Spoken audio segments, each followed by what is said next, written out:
Let's be honest for a second. When you picture a Viking, what comes to mind? Probably some wild, bearded warrior covered in dirt and blood, smelling like he hasn't seen water in months. Hollywood has painted these Norse seafarers as savage barbarians who cared more about pillaging than personal hygiene. But here's the thing that's going to blow your mind. The Vikings were actually some of the cleanest people in medieval Europe. While their English neighbors were bathing maybe once or twice a year, these so-called barbarians had developed an entire culture around staying fresh and clean. It's like discovering that the group everyone thought were the dirtiest were actually running ancient spas. The truth is, Viking hygiene practices were so advanced that they literally caused political problems. English women were abandoning their smelly husbands to run off with well-groomed Norse men. That's right, the Vikings were so clean they were stealing wives just by showing up and smelling good. This isn't some romantic fantasy either. Historical chronicles document the fury of Anglo-Saxon men who couldn't compete with Vikings, who actually knew how to wash themselves properly. So what does it actually mean to maintain Viking-level cleanliness without a single bar of Dove soap or a hot shower? Let's smash through that misconception and get right into the fascinating world of medieval Norse hygiene. In the simplest terms, Vikings treated cleanliness like a weekly ritual that was absolutely non-negotiable. Every single Saturday, without fail, they would dedicate an entire day to washing themselves from head to toe. They called this day Lagerdager, which literally translates to washing day. Think about that for a moment. These people valued hygiene so much that they named a day of the week after bathing. The word is still used in modern Scandinavian languages today, preserving this 1,000-year-old commitment to cleanliness. This wasn't just a quick splash of water either. The Vikings had turned bathing into an elaborate process that would put modern spa treatments to shame. They would start their washing ritual by heating up saunas to temperatures reaching 110 degrees Fahrenheit. Picture stepping into a wooden room so hot that bacteria couldn't survive, where steam would open every pore and prepare your skin for the deepest clean possible. After sweating out all the grime and toxins in these sweltering saunas, the Vikings would plunge into large wooden tubs filled with refreshingly cold water. The shock of going from extreme heat to cold water wasn't just invigorating, it was strategically designed to close pores and tighten skin. Then came the real magic. They would lather themselves from top to bottom with homemade soap that was surprisingly sophisticated for its time. But here's where it gets really interesting. Vikings didn't have access to modern soap factories or chemical laboratories. They had to create their cleaning products from scratch using only what the natural world provided. Their soap-making process was a carefully orchestrated chemical reaction that required specific knowledge and precise techniques. They understood saponification centuries before anyone gave it a scientific name. The foundation of Viking soap was a simple but brilliant combination of 3 essential ingredients: hardwood ash, rainwater, and animal fat. The type of wood mattered enormously. They couldn't just burn any old logs and hope for the best. Softwoods like pine and spruce contained too much resin and would ruin the entire batch. Instead, they specifically sought out hardwoods like oak, maple, hickory, and ash because these produced the perfect alkaline base needed for soap making. The process started with collecting ashes from their fires and mixing them with rainwater in precise ratios. Rainwater was crucial because it lacked the minerals found in well water that could interfere with the chemical reactions. They would boil this mixture for about half an hour, then let the ashes settle to the bottom while skimming the liquid lye from the top. This lye was so potent that they could test its strength by seeing if it would make a feather dissolve or cause an egg to float halfway in the solution. The real skill came in combining this caustic lye with rendered animal fat at exactly the right temperatures. Both ingredients had to be heated to around 100 degrees Fahrenheit and mixed continuously until the chemical reaction produced a substance with the consistency of thick cornmeal mush.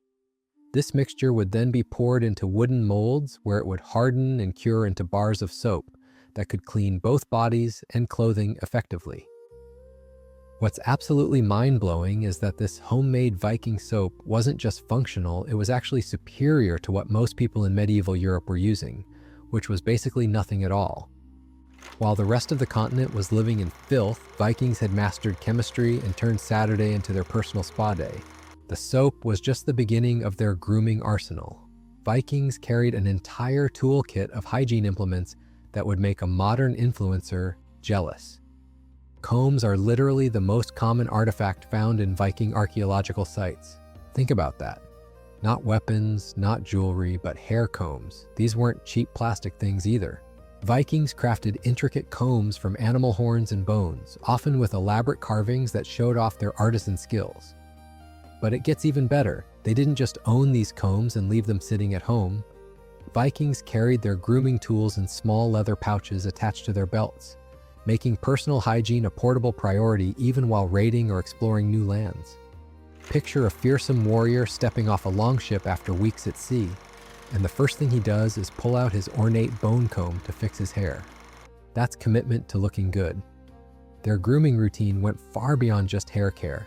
Archaeological evidence shows Vikings used tweezers, nail cleaners, razors, and even specialized ear picks.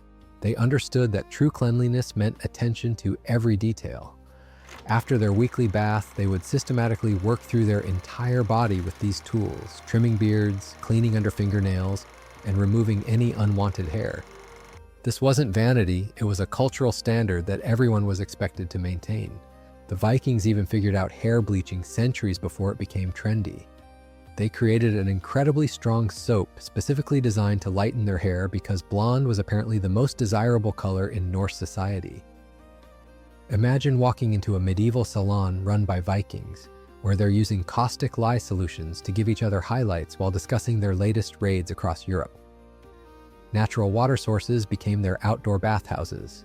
Vikings strategically settled near rivers, lakes, and especially hot springs because access to water was non-negotiable for their lifestyle. They would travel considerable distances just to reach natural hot springs, understanding that warm water made the entire bathing process more effective and comfortable. Iceland became the crown jewel of Viking bathing culture. The island's geothermal landscape provided an endless supply of naturally heated pools that Vikings turned into sophisticated social hubs. These weren't just random hot springs scattered across the countryside. Vikings engineered and improved these locations, building stone-lined pools and creating channels to direct hot water exactly where they wanted it. The most incredible example is Snorrelag, a 4-meter-wide stone-sided bathing pool that still exists today. Built by chieftain Snorri Sturluson in the 13th century, this ancient hot tub was fed by heated water flowing through carefully constructed conduits from a nearby hot spring.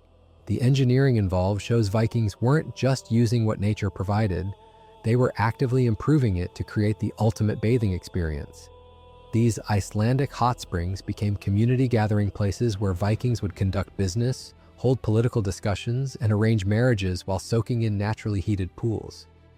Picture the equivalent of a modern country club, except instead of golf courses, they had geothermal spas where you could relax, network, and stay impeccably clean all at the same time.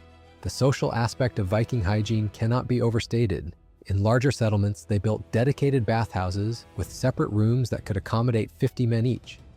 These weren't private affairs, but communal experiences that reinforced social bonds and cultural values.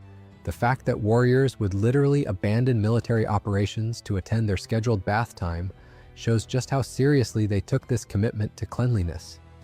What makes all of this even more remarkable is that Vikings achieved this level of hygiene while living in a harsh, unforgiving climate where survival itself was a daily challenge. They weren't lounging in Mediterranean villas with endless sunshine and mild weather.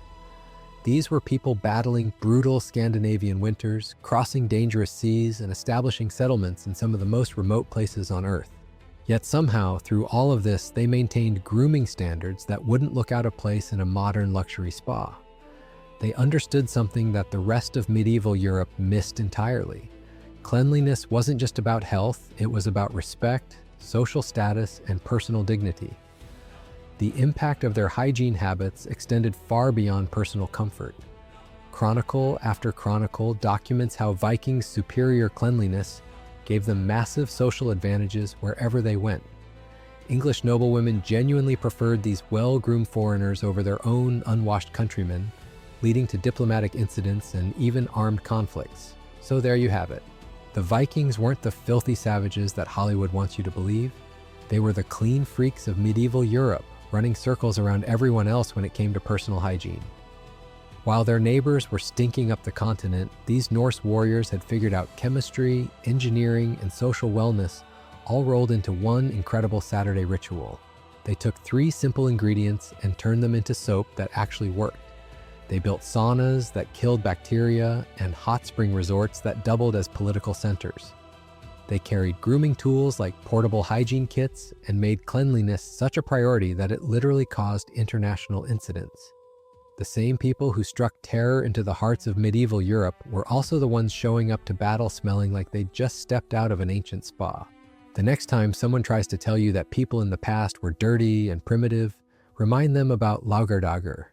Remind them about Viking chemistry labs disguised as soap-making workshops. Remind them that sometimes the most feared warriors in history were also the cleanest. The Vikings proved that you don't need modern technology to maintain incredible standards of hygiene. You just need commitment, ingenuity, and the wisdom to make Saturday your washing day. These Norse seafarers didn't just conquer lands, they conquered the art of staying fresh while doing it. And honestly, that might be their most impressive achievement of all. If this completely changed how you see ancient innovation versus modern convenience, smash that like button and subscribe, because we're just getting started uncovering historical techniques that put contemporary solutions to shame.